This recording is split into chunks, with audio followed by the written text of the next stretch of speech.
Next example क्या है कि आपको ये बोल दिया जाए कि Me2O, Me का मतलब क्या है? Methyl group.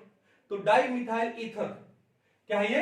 Di methyl ether. इसको मैं ऐसे लिख दूं CH3O CH3 और ऑप्शन के पास दो लोन पेयर है। क्या नाम है इसका? Di methyl ether. और मैं एक एग्जांपल ले रहा हूं, कौन सा? मैं ले रहा हूं यहां पे क्या? SiH3 का ट्वाइस O। ठीक है, तो इसका नाम क्या हो गया? इसका हो गया डाइसिलाइल ईथर। ऑप्शन के पास दो लोन पेयर। ठीक है, अब हमारा क्वेश्चन ये है कि अगर हम लोग डाइमिथाइल ईथर एंड डाइसिलाइल ईथर की रिएक्शन करवाएं BF3 से, किससे करवाएं? BF3 से, तो BF3 के साथ अडक्ट यानी एडिशन प्रोडक्ट इन दोनों में से कौन सा बनाएगा? तो क्वेश्चन क्या है? क्वेश्चन है which among the following, which among the above, following तो नहीं, above forms क्या? adduct with BF3। तो पहले थोड़ा सा दिमाग पे जोर डालिए, ठीक है, और उसके बाद हम लोग सॉल्व करते हैं। किया जाए तो देखो ध्यान से कि डाइमिथाइल ईथर में, ठीक है, देखो O CH3 और दो लोन पेयर ऑप्शन के पास। BF3 आया, B, फिर कैसे लिखूं इसको मैं? F BF3 आया। तो यहां पर इस ऑक्सीजन ने अपना one of the lone pairs किसको दे दिया? बोरोन को दे दिया। बोरोन के वेकेंट 2p में दे दिया। बोरोन के पास क्या है? वेकेंट 2p है। हमको पता है कि BF3 में बैक बॉन्डिंग है, ठीक है, लेकिन जैसे ही BF3 में, एक बार मैं दोबारा से बता दूं कि BF बोरोन के पास 2p क्या है? 2p है वेकेंट, और फ्लोरीन के पास 3 लोन पेयर है। तो मैं एक 2p दिखा रहा हूं, 2p क्या? फील्ड। और सिर्फ मैं इसी फ्लोरीन की बात नहीं कर रहा हूं, देयर आर 3 फ्लोरीन, तीनों देंगे, इक्वल देंगे। तो यहां पे इस फ्लोरीन के 2p फील्ड से बोरोन के वेकेंट 2p में इलेक्ट्रॉन जाएगा, लोन पेयर जाएगा, किससे? बैक बॉन्डिंग से। तो क्या बन जाएगा स्ट्रक्चर? ये बन जाएगा क्या? B double bond F, positive आ गया, F और F आ गया, इसके ऊपर नेगेटिव आ गया। क्लियर है? तो वैसे क्या बोरोन का ऑक्टेट पूरा हो गया, बट ये परमानेंट नहीं है। ये परमानेंट नहीं है। क्यों नहीं है? क्या फ्लोरीन अपने ऊपर पॉजिटिव चार्ज को ले सकता है? नहीं ले सकता। It is the highest electronegative element of the periodic table, the most electronegative element of the periodic table.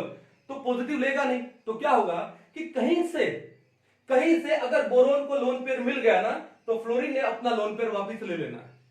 ठीक है, अब यहां पर हमने BF3 की रिएक्शन करवा दी, किससे? डाइमिथाइल ईथर से। अब डाइमिथाइल ईथर में ये जो इथरल ऑक्सीजन है, इसके पास लोन पेयर है, ये अपना लोन पेयर BF3 को कहीं से लोन पेयर मिल रहा है। तो फ्लोरीन ने क्या किया? अपना जो, मान लो मैं पहले ये दिखा देता हूं, तो फ्लोरीन ने क्या काम किया? अपना जो लोन पेयर है वो ले लिया। ठीक है, इसका मतलब क्या है? इसका मतलब ये है कि ये जो डाइमिथाइल ईथर है वो BF3 के साथ क्या बना लेगा? ये एडिशन, इसको हम लोग अडक्ट बोलते हैं। एडिशन प्रोडक्ट को शॉर्ट में अडक्ट बोला जाता है। कैसे? ADDIT ion addition, PRODUCT। तो देखो एडिशन का ADD और प्रोडक्ट का UCT, तो क्या बोलते थे इसको? अडक्ट। तो इन्हें अडक्ट बना लिया। ठीक है, ये कौन सा बॉन्ड हुआ बताओ? डेटिव बॉन्ड हुआ, कोऑर्डिनेट कोवलेंट बॉन्ड हुआ। क्यों? पहले ऑक्सीजन और बोरोन में कोई बॉन्ड था ही नहीं। ऑक्सीजन अपना लोन पेयर दिया। जब दो एटम्स में पहले कोई बॉन्ड ना हो और वन ऑफ द एटम्स अपना लोन पेयर डोनेट करे दूसरे एटम को, तो कौन सा बॉन्ड बनेगा? कौन सा बनेगा? कोऑर्डिनेट कोवलेंट बॉन्ड बनेगा। तो ये फॉर्म हो गया क्या? अडक्ट फॉर्म हो गया। ठीक है, इतनी कहानी समझ आ गई। चलो अब बात आती है यहां पर किसकी? बात आती है यहां पे डाइसिलाइल ईथर की। ठीक है, डाइसिलाइल ईथर है, BF3 के साथ अडक्ट फॉर्म करेगा। देखते हैं, ये है ऑक्सीजन, साथ में क्या है? SiH3, ये हमने बनाया डाइसिलाइल ईथर। ठीक है, अब बात ये है, ऑक्सीजन का एक लोन पेयर है, एक लोन पेयर शो कर देता हूं मैं, किसमें है? 2p में है। इसका मतलब ऑक्सीजन का ये जो 2p है वो क्या है? फील्ड है। 2p ऑर्बिटल क्या है? फील्ड है। और जो सिलिकॉन है, मैं एक सिलिकॉन को शो कर रहा हूं यहां पे, सिलिकॉन के 3 और 1 4 बॉन्ड है, बट सिलिकॉन थर्ड पीरियड का है। बार बोल रहा हूं, सिलिकॉन थर्ड पीरियड का है।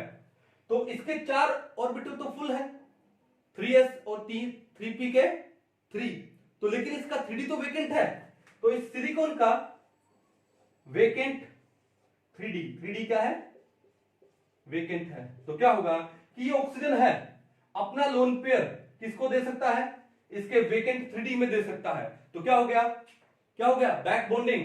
पहले तो एक बॉन्ड था, अब ये क्या हो गया, बैक बॉन्डिंग। बॉन्ड कौन सा बना, पाई बॉन्ड बना। तो ये जो पाई बॉन्ड बना वो कौन सा है, it is 2p pi 3d pi, 2p pi 3d pi bond बना। इतनी कहानी समझ आ गई, समझ आ गई ना। अब कहने का मतलब ये हुआ कि ऑक्सीजन का लोन पेयर है वो कहां चला गया, सिलिकॉन के वेकेंट 3d में चला गया और इनके बीच में पाई बॉन्ड बन गया। तो क्या अब ये ऑक्सीजन अपना लोन पेयर BF3 में बोरोन को दे सकता है, नहीं। क्यों, क्योंकि लोन पेयर अब इसके पास अवेलेबल है ही नहीं। यहां पर डाई मिथाइल ईथर में ऑक्सीजन के पास इसका लोन पेयर अवेलेबल था, क्यों, क्योंकि यहां पर मिथाइल ग्रुप लगे हैं और वो सेकंड पीरियड के हैं, उसमें डी ऑर्बिटल होते ही नहीं, तो यहां पर तो बैक बॉन्डिंग होगा ही नहीं।